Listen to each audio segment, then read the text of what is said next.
My mother found a lost episode of The Twilight Zone. The Twilight Zone is one of those things that even if you've never seen an episode, you still know what it is. It's so ingrained into American culture that it's used as a turn of phrase for when something seems off. I've loved the show ever since I was a child, watching it when I stayed with my mother during old reruns on the Sci-Fi Channel and some that she had on VHS tapes. I ate it up. It made me who I am today. I know every episode, even the terrible revival from the 80s. It started my love of horror and science fiction. So when my mom told me that she had heard about a lost episode of the show that had been filmed right before it was canceled for the third and final time during the original run, we went on the hunt. We had to have it, had to see it. We did as much research on it as we could. That research ended 2 months ago when Mom suddenly passed out while grocery shopping. I met the ambulance at the hospital and sat there with her through all the tests. We waited for the results, anxious about it all. When we finally got the tests back, Mama was quiet. She didn't really say anything, but she handed me the paper. It was renal failure. Her organs were shutting down on her just like they had done to her mother and her grandmother before her. The doctors said there isn't really much they could do other than make her comfortable for the next few weeks. So that's what we did. Mama went into hospice and moved in with my wife and I. They set her up with an adjustable bed so she didn't have to move much and plenty of drugs so she didn't feel the pain. We got her situated in the downstairs bedroom with a television and everything she needed. The last week she was alive, I took off of work every day. We sat in her room and watched all our favorite episodes.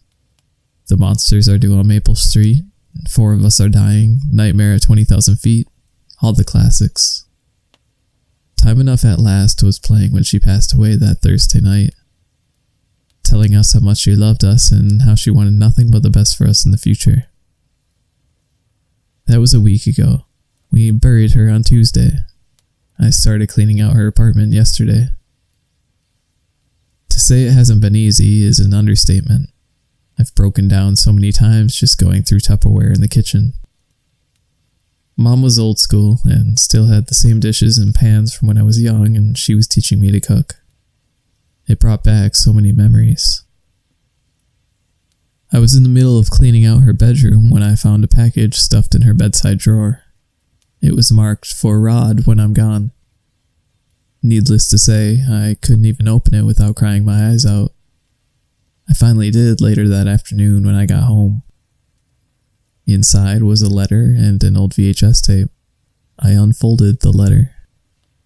Roger, I know I don't have long. I'm so sorry to leave you like this. I've been sick for a while but didn't want to tell you.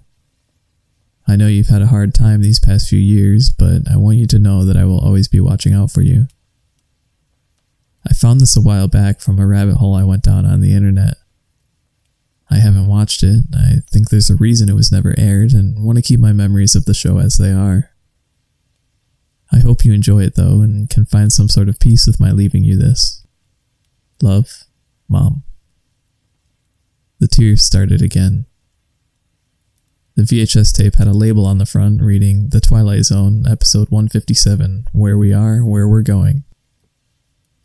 I dug out my old VCR from the upstairs bedroom and set it up to the television. I sat there for almost 2 hours before finally putting the tape in and pressing play. The tape was old, with that weird distortion that old VHS movies have that bends and warps the things on the screen. It faded into a gray background. Rod Serling walked on screen. I present to you tonight a portrait of what is. A portrait of what can be, Serling said, staring into the camera. Usually when he did the opening monologue, he had a slight smile, but now his face was cold stone. A portrait of what will be if destruction takes its course. At this, it panned over to 3 people standing in a room. A sign on the wall said, "Time Tours, see everything as it was, as it will be." The trio walked up to the counter with the hostess standing behind it and bought tickets for what they said was the Eternity Tour. It's implied that they will see all of time from beginning of Earth to the end. They step into a small booth, and it begins with a morphing cut of seeing human history from Neanderthals through the Native Americans and into World War II. The odd part, though, is that it gets into events that have yet to happen when the episode was made. A voice comes on in the booth telling the spectators that they're going to see some things that can be considered traumatic, graphic, and horrifying. They begin to show the end of the Vietnam War, napalm burning jungles, children dead in their mother's arms. It cuts out and leads into a space shuttle taking off. The name Challenger is clearly visible on the side. It explodes on takeoff. Everything is being recreated by the actors and effects of the time the show was made, but it was all impossibly accurate.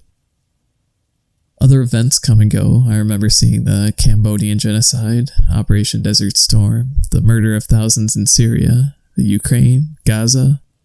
There was no particular order to any of it, but there was so much carnage being reenacted. Ladies and gentlemen, here we have the horrors that the humans are inflicting upon themselves, the same as they have for centuries since man learned there were others besides themselves and greed and jealousy took hold. There are atrocities none could fathom. It morphed again, showing the Twin Towers in flames, people falling from the windows. Morphing again to show a movie theater, a man storming in with guns and grenades. All the weapons looked old-fashioned, but you could tell these were modern events. I show you all this not to horrify you in the traditional sense, but to beg you to change course.